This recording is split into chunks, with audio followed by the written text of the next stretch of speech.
The Galactic Council chamber fell silent as Ambassador Zektar of the Vraxian Empire stood before the assembled delegates. His crimson scales gleamed under the artificial lighting as he delivered what he considered humanity's final humiliation. The primitive species from the third planet of the Sol system has submitted another diplomatic protest, he announced, his voice dripping with mockery. The chamber erupted in chittering laughter from a dozen different alien species. They claim our mining operations in their asteroid belt constitute an act of aggression. High Counselor Thane, a towering being from the crystalline Nexari race, leaned forward in his floating throne. What do these humans offer in return for our consideration? Water and biological samples, Zektar replied, causing another wave of amusement. They seem to believe their primitive chemistry might interest advanced civilizations. The humans had appeared on the galactic stage merely 50 years ago when their crude radio signals had finally reached monitoring stations. Most species had dismissed them entirely, a young race barely capable of leaving their own atmosphere, possessing no faster-than-light travel, no energy shields, and weapons that still relied on chemical propulsion. They were insects compared to empires that had conquered star systems before Earth's sun had even formed. Perhaps we should demonstrate the futility of their position, suggested Warlord Crag of the Hegemony, his four arms gesturing dismissively. A few destroyed settlements would clarify the natural order. Meanwhile, on a small monitoring station orbiting Pluto, Captain Sarah Chun watched the long-range sensors with growing concern. The alien ships had been steadily increasing their operations in the outer system, strip-mining asteroids with ruthless efficiency. Their massive harvester ships, each the size of Manhattan, worked around the clock, converting precious metals and rare elements into refined materials for their empire. Captain, we're receiving another transmission from Earth Command, reported Lieutenant Torres, his young face tense with worry. Sarah nodded grimly. She knew what the message would contain. Another diplomatic protest, another plea for negotiation, another attempt to reason with beings who viewed humanity as nothing more than an inconvenient infestation. Put it through. Admiral Rodriguez's weathered face appeared on the main screen. Captain Chun, I need you to deliver this message personally to the Vraxian flagship. Make it clear this is humanity's final diplomatic attempt. Sarah accepted the encrypted data packet, though she knew it would make little difference. The aliens had ignored dozens of previous communications.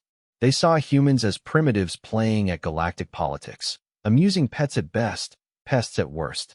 As her small ship approached the massive Vraxian harvester, Sarah couldn't help but feel dwarfed by its sheer scale. The vessel stretched for kilometers, its hull bristling with weapon systems that could reduce Earth's entire space fleet to atoms. Thousands of smaller craft swarmed around it like metallic insects, each one more advanced than humanity's most sophisticated warships. This is Captain Sarah Chun of the Earth Defense Force, she transmitted on the standard diplomatic frequency.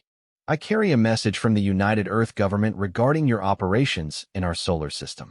The response came quickly, tinged with the universal translator's mechanical inflection. Human vessel, you will maintain minimum safe distance. Your presence is tolerated. Sarah gritted her teeth, but continued her mission. I request permission to deliver an official diplomatic communication to your commanding officer. A long pause followed. Finally, a different voice responded, older, more authoritative. This is War Commander Vexhai. Transmit your primitive squeaking so we may return to important matters. Sarah uploaded the message, knowing it contained humanity's most desperate plea. Earth's governments had spent weeks crafting the communication, offering everything from technological cooperation to territorial concessions. They had even included detailed star charts showing humanity's willingness to share information about nearby systems. Your message is received, Vexhai responded after several minutes. The Vraxian Empire acknowledges Earth's concerns. We will consider your position when convenient. Sarah knew dismissal when she heard it. Commander, I must stress the importance of this communication. My government considers this matter urgent. Human, Vexhai's voice carried clear amusement. Your entire species is barely worthy of notice. You possess nothing we require and offer nothing we desire. Your rocky worlds are of marginal interest, suitable perhaps for agricultural colonies once properly prepared. Consider yourselves fortunate that we ignore you. As Sarah's ship retreated from the alien fleet, she composed her report with heavy heart. The diplomatic channel had failed. The aliens viewed humanity not as equals deserving respect, but as insects to be brushed aside when convenient. Earth's leaders would have to make a terrible choice: submit to alien dominance or find another path forward. Back on Earth, in a secured facility buried deep beneath the Swiss Alps, a different kind of message was being prepared. Dr. Elena Vasquez worked alongside the planet's most brilliant scientists and military strategists, their faces grim with determination. They had hoped diplomacy would work, prayed that reason might prevail. But the galaxy had made its position clear. Now it was time for Earth's final warning. Dr. Elena Vasquez stared at the quantum entanglement communication array, her fingers hovering over the activation sequence. Around her, the underground facility hummed with barely contained energy. Project Prometheus had been humanity's most closely guarded secret for decades. Born from the moment they had first detected alien signals and realized they were not alone. "Are you certain about this, Doctor?" asked General Harrison, his voice carrying the weight of command decisions that could doom or save their species. "Once we send this message, there's no taking it back." Elena nodded, though her throat felt dry. "The mathematics don't lie, General. If they continue their current mining operations, they'll destabilize the entire outer system within 18 months. Jupiter's orbit will shift, affecting every planet inward, Earth included." The general's jaw tightened. Humanity had tried everything: diplomatic overtures, offers of cooperation, even attempts at direct negotiation. The aliens had dismissed each effort with the casual indifference of gardeners swatting mosquitoes. They saw humans as a primitive species, barely worth acknowledging, let alone respecting. "Then, send it," he ordered. Elena's hands moved across the controls with practiced precision. The message was already prepared, encoded in mathematical principles that any advanced civilization would understand. It was humanity's final warning, delivered not through the crude radio transmissions they expected, but through quantum entanglement arrays that operated instantaneously across galactic distances. The transmission burst outward at faster-than-light speeds, carrying with it data that would shake the foundations of galactic civilization. Star charts showing the precise locations of every major alien homeworld, detailed scans of their fleet compositions, and defensive capabilities. Most shocking of all, real-time surveillance footage from the heart of their most secure facilities. On the Vraxian flagship, War Commander Vexhai was reviewing the day's mining quotas when his communications officer suddenly stiffened at his station. "Sir, we're receiving a transmission, but it's not coming through normal channels." "Explain." "It's a quantum burst, sir. Instantaneous delivery across vast distances. Only the most advanced species possess this technology." Vexhai frowned. The humans had demonstrated no such capabilities during their previous primitive communications. "Source: the Sol system, sir. But the complexity suggests this isn't possible. Humans lack the technological sophistication for quantum entanglement arrays." The transmission resolved into clear imagery that made Vexhai's blood freeze. The screen showed the interior of his own command bridge, filmed from an impossible angle. The timestamp indicated the footage was being recorded in real time. Someone was watching them, had been watching them all along. The message continued, displaying detailed schematics of Vraxian ship designs that were classified at the highest levels. Technical specifications known only to the Empire's most trusted engineers appeared with perfect accuracy. Then came star charts showing every Vraxian colony, outpost, and military installation across 3 sectors of the galaxy. But the humans weren't finished. The transmission expanded to include similar intelligence on every major species in the region. Nexary crystal farms, hegemony military academies, even the sacred breeding worlds of the insectoid hive. Information that should have been impossible for an isolated species to obtain. A voice accompanied the final portion of the message, calm, professional, speaking in perfect galactic standard despite humanity supposedly lacking translation capabilities. "This is Dr. Elena Vasquez, speaking on behalf of the United Earth government. For the past 50 years, you have operated under the assumption that humanity is a primitive species confined to a single world. This assumption is incorrect. Vexhai watched in growing horror as the display showed human facilities scattered across dozens of systems. Not crude outposts, but sophisticated installations that had somehow remained undetected by the galaxy's most advanced sensor networks. Mining operations that dwarfed Vraxian efforts. Shipyards constructing vessels of unknown design. "We have observed your civilizations for centuries," the voice continued. "We have studied your technologies, mapped your territories, and evaluated your military capabilities. Our initial assessment classified most galactic species as potential threats requiring careful monitoring." The implications hit Vexhai like a physical blow. If humans had been watching for centuries, that meant they had possessed faster-than-light travel and advanced stealth technology long before making official contact. Their apparent primitiveness had been an elaborate deception. However, we had hoped that peaceful coexistence might be possible. We revealed ourselves 50 years ago in an attempt to establish diplomatic relations. We limited our technological demonstrations to appear non-threatening. We offered cooperation and friendship. The display now showed weapon tests conducted in the void between galaxies. Energy discharges that could vaporize moons. Defensive shields that deflected attacks from hypothetical weapons far exceeding anything in the known galaxy. Ships that moved through space-time itself, rendering conventional pursuit impossible. "Your response has been unacceptable," Dr. Vasquez stated with chilling calm. "You have dismissed our diplomatic overtures, mocked our attempts at peaceful resolution, and threatened the stability of our solar system through reckless resource extraction." Images of human military formations filled the screen. Ships that seemed to bend reality around themselves. Soldiers in armor that integrated seamlessly with their bodies. Weapons that appeared to violate fundamental laws of physics. "This is humanity's final warning. You will cease all operations in the Sol system within 72 hours. You will withdraw your forces beyond the Heliopause. You will respect our territorial boundaries as you would those of any major galactic power." The transmission prepared for its conclusion, but not before displaying one final image. Earth itself, but not as the aliens had seen it. The planet was surrounded by defensive installations that had somehow remained invisible to their sensors. Massive rings of orbital platforms that could have reduced any invasion fleet to cosmic dust before it crossed the asteroid belt. Should you choose to ignore this warning, you will discover why humanity has never been conquered despite our prolonged presence in this galaxy. The choice is yours. The transmission ended, leaving Vexhai staring at a blank screen in absolute silence.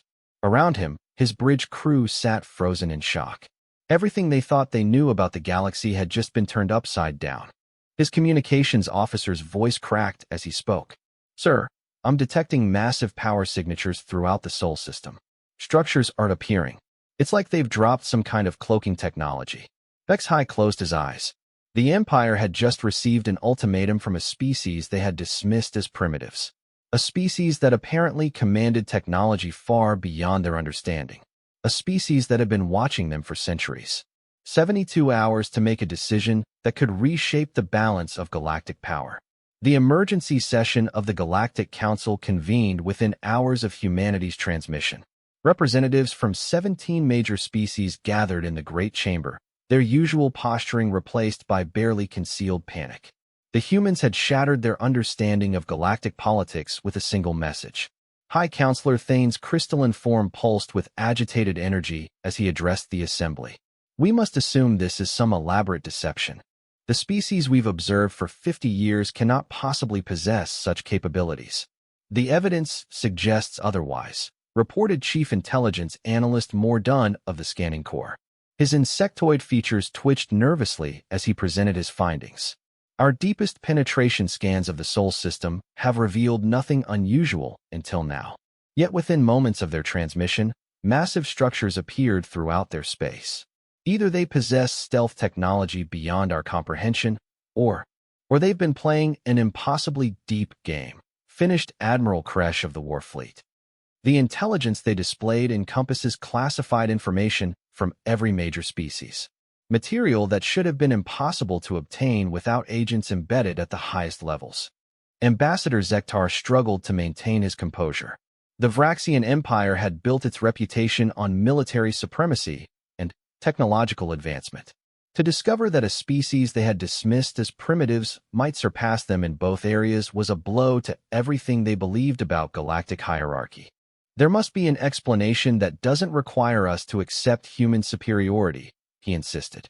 Perhaps they've allied with another species. The Void Dwellers or the Phantom Fleet. Negative, Mordun replied, his mandibles clicking in distress. Spectral analysis of their revealed installations shows technology that matches no known galactic civilization. The materials alone suggest manufacturing processes we cannot duplicate. The assembly erupted in worried chatter across dozens of languages until Thane's voice boomed through the chamber. Order. We must determine our response. War Commander Vexhai, report on your fleet's current status. The Vraxian commander's image appeared via holographic projection from his flagship. His usual confidence had been replaced by grim uncertainty. Counselor, my forces remain in the Sol system as ordered. However, I must advise that our tactical situation has deteriorated significantly. Explain. Human installations now occupy every major strategic position in the system. Their defensive arrays could eliminate my entire fleet before we could engage. More concerning, our sensors detect massive ship formations hiding throughout the outer planets. Vessels of unknown configuration showing energy signatures that exceed our most optimistic projections. Warlord Crag of the Hegemony leaned forward, his forearms gesticulating aggressively. You speak as if these humans pose a genuine threat. One system cannot stand against the combined might of the galactic community. Vexhai's expression darkened. Warlord, with respect, you have not seen the sensor readings. The power outputs we're detecting suggest individual human ships that could engage entire battle groups. Their smallest revealed installations possess firepower comparable to our planetary defense networks. The weight of implications settled over the chamber like a suffocating blanket. For millennia, the galactic balance of power had remained relatively stable. Major species controlled dozens of systems each, their territories clearly defined, and their capabilities well understood. The sudden emergence of humanity as a potential superpower threatened to upset everything. We need more information, declared Science Director Valsher of the Research Consortium. If humans have truly possessed advanced technology for centuries, there should be historical evidence. Artifacts, energy signatures, some trace of their presence. Actually, Mordun interjected hesitantly. There may be such evidence. Our archives contain numerous reports of unexplained phenomena across the past several centuries. Ships appearing on sensors briefly before vanishing without trace. Energy discharges in empty space with no identifiable source. Reconnaissance drones found stripped of their data cores in impossible locations. You're suggesting these incidents were human operations? It would explain many previously unsolvable mysteries, including the disappearance of the Conquest Fleet 700 years ago. A chill settled over the assembly. The Conquest Fleet had been the Vraxian Empire's most powerful armada, sent to claim resources from uninhabited systems on the galactic rim. All contact had been lost, and, despite extensive searches, no wreckage had ever been found. The fleet's disappearance had remained one of the galaxy's greatest unsolved mysteries. Show us, Thane commanded. Mordun activated the chamber's main display, projecting a star chart showing the Conquest Fleet's last known position. The fleet was exploring this region when contact was lost. At the time, our surveys indicated no advanced civilizations within 50 light-years. How close to human space? Asked Admiral Kresh. Approximately 12 light-years from Earth. The silence that followed spoke volumes. If humans had eliminated an entire Vraxian battle fleet 7 centuries ago and managed to conceal all evidence, what else might they be capable of? War Commander Vexhai's voice crackled through the communication system. Counselors, I'm receiving another transmission from the human fleet. They're requesting permission to send a representative to address the council directly. Impossible, Zektar snarled. We cannot grant them equal status based on unsubstantiated claims. The transmission indicates their representative is already en route, Vexhai continued. Estimated arrival in the council chamber, 37 minutes. Thane's crystalline form brightened with alarm. How is that possible? The nearest human presence is 13 light-years away. Sir, I'm detecting a spatial distortion forming directly outside the station. Something is emerging from folded space. Through the chamber's observation ports, the assembled delegates watched in stunned silence as reality seemed to twist and bend. A section of empty space rippled like water, and from within the distortion emerged a vessel unlike anything in their experience. It was sleek yet powerful, its hull composed of materials that seemed to absorb and reflect light in impossible ways. The ship was small by galactic standards, perhaps a kilometer in length, yet it radiated an aura of barely contained power that made the station's defensive systems whimper in response. As it approached the docking bay, every alien present realized they were looking at technology that rendered their greatest achievements primitive by comparison. The human representative has requested immediate audience with the Council, announced the station's communication system. Ambassador Sarah Chun aboard the vessel Terra's Voice. Admiral Kresh studied the approaching ship with professional interest. That vessel just traveled 13 light-years in under an hour. The power requirements alone should be impossible. We're about to discover exactly what humanity is truly capable of, Thane observed grimly. And whether our galaxy is large enough for both them and us. As the human ship settled into the docking bay, the assembled delegates prepared to meet representatives of a species that had just announced itself as their potential equal or their new superior. Ambassador Sarah Chun walked through the corridors of the Galactic Council station with measured confidence, her every step observed by security systems that struggled to penetrate her seemingly simple environmental suit. Behind her walked two companions whose presence made the station's defensive systems scream warnings that were quietly ignored by their operators. The first was Dr. Marcus Webb, a man whose understanding of galactic physics had allowed humanity to map every major civilization decades before official contact. The second appeared to be a standard diplomatic aide, but the adaptive camouflage of her military-grade enhancement suit marked her as someone far more dangerous. "Remember," Sarah murmured into her throat microphone, "we're here to offer them one final opportunity for peaceful resolution. But they need to understand exactly what they're dealing with." The great chamber fell silent as the human delegation entered. 17 species who had dominated the galaxy for millennia watched nervously as 3 representatives of a supposedly primitive world took their places at the center of the room. High Counselor Thane was the first to speak, his crystalline voice carrying forced authority. "Ambassador Chun, you stand before the assembled powers of this galaxy. Your species has made extraordinary claims. We require proof before we can acknowledge their validity." Sarah smiled calmly. "Counselor, you've already seen our proof. Every classified file in your archives, every secret military installation, every hidden trade route your civilizations possess. We've been watching you for far longer than you've known of our existence." "Watching, perhaps," Ambassador Zektar interjected, his scales flushed with barely controlled aggression. "But observation does not equal capability. You speak of warnings and territorial demands, yet your entire species occupies a single star system." Dr. Webb stepped forward, activating a holographic display that materialized in the chamber's center without connecting to any of their systems. "Actually, that's incorrect. Humanity currently maintains active colonies in 47 systems across this galactic arm. Our manufacturing facilities produce materials that your most advanced civilizations cannot replicate. Our ships operate on principles of physics your scientists have yet to discover." The display showed a 3-dimensional map of local space, with human installations highlighted in blue. The delegates stared in shock as the true scope of humanity's presence became apparent. Every major trade route, every strategic resource node, every critical choke point in local space had human facilities nearby.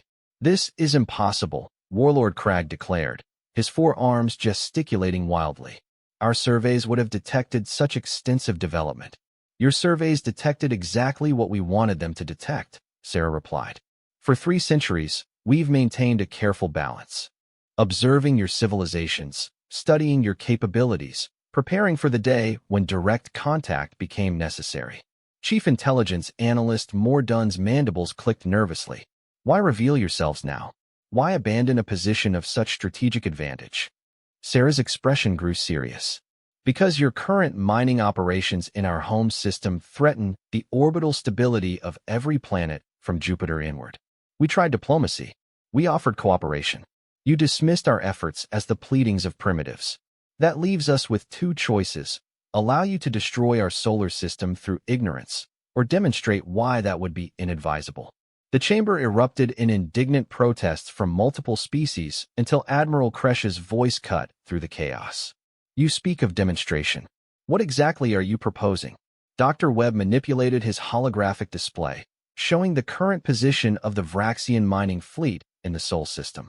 War Commander Vexhi's forces represent the most advanced military technology your alliance possesses.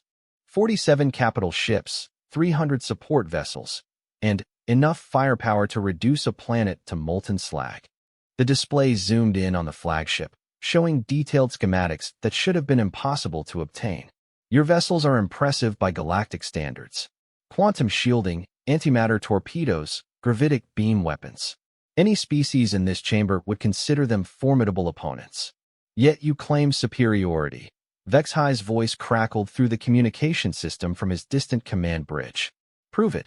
Sarah nodded to her military companion, who stepped forward and activated a wrist-mounted device. War Commander, please observe your sensor readings. On the command bridge of the Vraxian flagship, Vexhi watched his tactical displays with growing alarm. One by one, human vessels were appearing throughout the system, not approaching from distant space, but materializing from what appeared to be folded dimensions just beyond the range of his weapons. Sir, his tactical officer reported with poorly concealed fear, I count 17 vessels, each one showing energy signatures exceeding our entire fleet combined. The human ships were elegant things, their hulls seeming to bend light around them in ways that made targeting impossible. They moved through space with fluid grace, their drives producing distortions that suggested they were manipulating space-time itself rather than simply pushing against it. Warning shots, Sarah announced calmly from the council chamber. The human vessels opened fire simultaneously, but not at the Vraxian fleet. Instead, their weapons targeted empty space around the mining operation. Where their beams struck, reality itself seemed to unravel. Sections of space-time folded inward, creating gravitational anomalies that consumed anything in their path. The demonstration lasted exactly 30 seconds. When it ended, the Vraxian fleet remained untouched, but the space around them showed the scars of weapons that could unmake matter at the subatomic level. Your fleet could not have survived that barrage, Dr. Webb stated matter-of-factly. Those were ranging shots using roughly 10% of our vessel's capabilities. We could have eliminated your entire force without them ever seeing us coming. Vexhi's voice was tight with professional respect for a superior enemy. Acknowledged. I've never seen weapons that could manipulate space-time directly, or ships that could travel through dimensional space. Which brings us to the current situation, Sarah continued. You now understand that humanity possesses overwhelming military superiority in this region of space. We could have revealed this fact at any point during the past 50 years. We could have claimed territory, demanded tribute, or simply eliminated any species we considered threatening. She paused, allowing the implications to sink in. We chose not to. We attempted peaceful coexistence because we believe the galaxy is large enough for all of us to prosper. But that requires mutual respect. High Counselor Thane's crystalline form pulsed with agitation. What exactly are you proposing? Simple recognition of reality, Sarah replied. Humanity will be granted full membership in the Galactic Council with voting rights appropriate to our territorial holdings and military capabilities. Our borders will be respected. Our diplomatic overtures will be taken seriously rather than dismissed as the squeaking of primitives. And in return, asked Science Director Valshur, we continue our policy of non-interference in galactic politics. We share selected technological advances that could benefit all species. We maintain the peaceful status quo that has served everyone reasonably well for the past several millennia. Ambassador Zektar struggled with concepts that challenged everything he believed about galactic hierarchy. And if we refuse? Sarah's smile remained pleasant, but her eyes grew cold. Then, you'll discover why no species has ever successfully invaded human space. The choice, as always, remains yours. The assembled delegates realized they were no longer negotiating with primitives seeking favors. They were being offered terms by representatives of the galaxy's newest major power, a species that had been watching them from the shadows for centuries, evaluating their worthiness to continue existing. The age of human isolation was ending. The question now was whether the galaxy would adapt to accommodate its newest apex predator or face the consequences of challenging a species that had mastered the fundamental forces of the universe. The emergency recess lasted 18 hours. During that time, frantic communications flowed between the Council Station and every major homeworld in the region. Military analysts reviewed the human demonstration, searching desperately for some explanation that didn't require accepting humanity's technological supremacy. They found none. When the session reconvened, the atmosphere in the Great Chamber had fundamentally changed. The casual arrogance that had characterized galactic politics for millennia had been replaced by careful calculation. The humans had not merely demonstrated superior technology. They had revealed a strategic patience and intelligence that dwarfed anything the galaxy's eldest civilizations had achieved. High Counselor Thane spoke first, his crystalline form subdued. Ambassador Chun, after extensive consultation with our respective governments, we are prepared to formally recognize humanity's claims regarding territorial sovereignty and technological capabilities. Sarah inclined her head graciously. We appreciate the Council's wisdom in acknowledging reality. However, Thane continued, questions remain. If your species has possessed such capabilities for centuries, why maintain the deception? Why reveal yourselves 50 years ago only to continue the pretense of primitiveness? Dr. Webb activated another holographic display, this one showing a timeline of galactic history. The answer lies in your own political development. 3 centuries ago, this region of space was embroiled in constant warfare. The Vraxian hegemony conflicts alone resulted in the sterilization of 17 inhabited worlds. The Nexari Crusades eliminated 3 entire species. The display highlighted specific conflicts, each marked by devastating casualties and technological regression in their aftermath. Humanity observed these wars and concluded that direct intervention would likely escalate conflicts rather than resolve them. We chose instead to wait for your civilizations to mature. You were evaluating us, Admiral Kresh realized, determining whether we deserved to survive. Sarah's expression remained neutral. We were waiting for you to evolve beyond constant warfare. The establishment of the Galactic Council 50 years ago suggested that evolution was occurring. We revealed ourselves to test whether genuine diplomatic cooperation might be possible. And our response to your diplomatic overtures? Asked Science Director Valshar. Disappointing but not unexpected, Sarah replied. Established powers rarely welcome newcomers as equals. Your dismissive attitude toward our initial communications simply confirmed what our observations had already suggested. Ambassador Zektar struggled with the implications.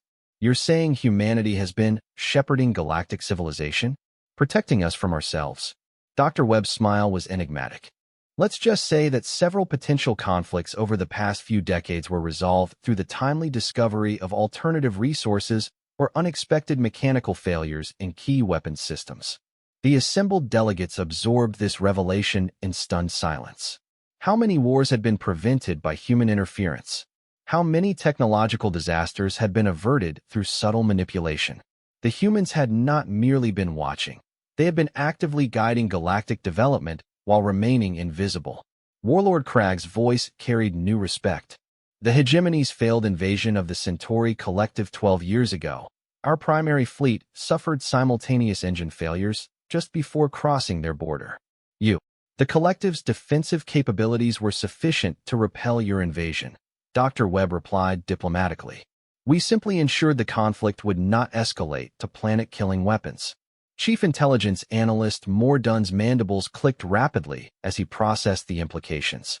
The mysterious power source that appeared in the Rigel system during the food shortages that prevented the resource wars from expanding. Hunger makes civilized species do uncivilized things, Sarah observed. Ensuring adequate nutrition for all populations served everyone's interests. The pattern became clear as delegates shared their experiences. Mysterious technological breakthroughs that had resolved critical shortages. unexpected discoveries that had prevented territorial disputes, even the occasional disappearance of particularly aggressive military leaders who had been planning genocidal campaigns. "You've been managing us like children," Thane stated with a mixture of admiration and resentment. "We've been preventing you from destroying yourselves," Sarah corrected. "There's a difference." War Commander Vexhi's voice crackled through the communication system. "I have to ask, the conquest fleet that disappeared 7 centuries ago, what happened to them?" Sarah exchanged glances with her companions. The fleet was engaged in preliminary bombardment of an inhabited world. The local species was pre-industrial, possessing no means of defending themselves. "We intervened. The entire fleet. Your crews were transported to an uninhabited system with sufficient resources to establish a colony. Their descendants live there still, though they've chosen to avoid contact with the broader galaxy. They remember the lesson we taught about the costs of unprovoked aggression. The revelation that humanity had been capable of such operations 7 centuries ago fundamentally altered every delegate's understanding of galactic history. They were not dealing with a newly emerged species, but with established guardians who had finally chosen to reveal themselves." "So what happens now?" asked Admiral Kresh. Sarah stood, her bearing radiating quiet authority. "Humanity officially joins the galactic community. Our territories are recognized, our sovereignty respected. In return, we continue our historical role as stabilizing influence. We share selected technologies that could benefit all species without enabling mass destruction." She paused, surveying the assembled representatives. "More importantly, we establish protocols for genuine cooperation. The galaxy faces challenges that require collaborative solutions. Resource depletion, stellar evolution, the eventual need to expand beyond this galactic arm. These problems cannot be solved by any single species, regardless of their technological advantages." Thane's crystalline form brightened with something approaching relief. "You're offering partnership rather than domination." "We've always preferred cooperation to conquest," Sarah confirmed. "But cooperation requires mutual respect. The days of dismissing Earth's concerns or treating humans as primitives are over." The formal vote was unanimous, though some delegates required more persuasion than others. Humanity was granted full membership in the Galactic Council with territorial recognition appropriate to their revealed holdings. Trade agreements were established. Cultural exchange programs were initiated. Most importantly, communication protocols were created to prevent future misunderstandings. As the human delegation prepared to depart, Ambassador Zektar approached Sarah privately. "I must ask, how many other species like yours exist in the galaxy? Hidden civilizations watching from the shadows?" Sarah's smile was mysterious. "That's an excellent question, Ambassador. Perhaps it's time your council started considering the possibility that you're not alone in possessing advanced technology." She left him with that thought as the human delegation returned to their ship. The Terra's voice departed the station with the same impossible grace it had displayed upon arrival, folding space around itself before vanishing into the quantum foam. Behind them, the Galactic Council began the complex process of adapting to a universe where humanity had revealed itself as not just another spacefaring species, but as the galaxy's hidden shepherds. The balance of power had not shifted. It had been revealed to have been completely different from what anyone had imagined. In the Sol system, Vraxian mining ships began their withdrawal while human installations materialized throughout local space. The age of Earth's isolation was ending, but on humanity's terms. They had tried the patient approach, offering friendship and cooperation to species they could have conquered at will. Now the galaxy would discover whether it was wise enough to accept the partnership offered by its newest revealed guardians, or whether humanity would need to consider more direct methods of ensuring galactic stability. The choice, as always, remained theirs.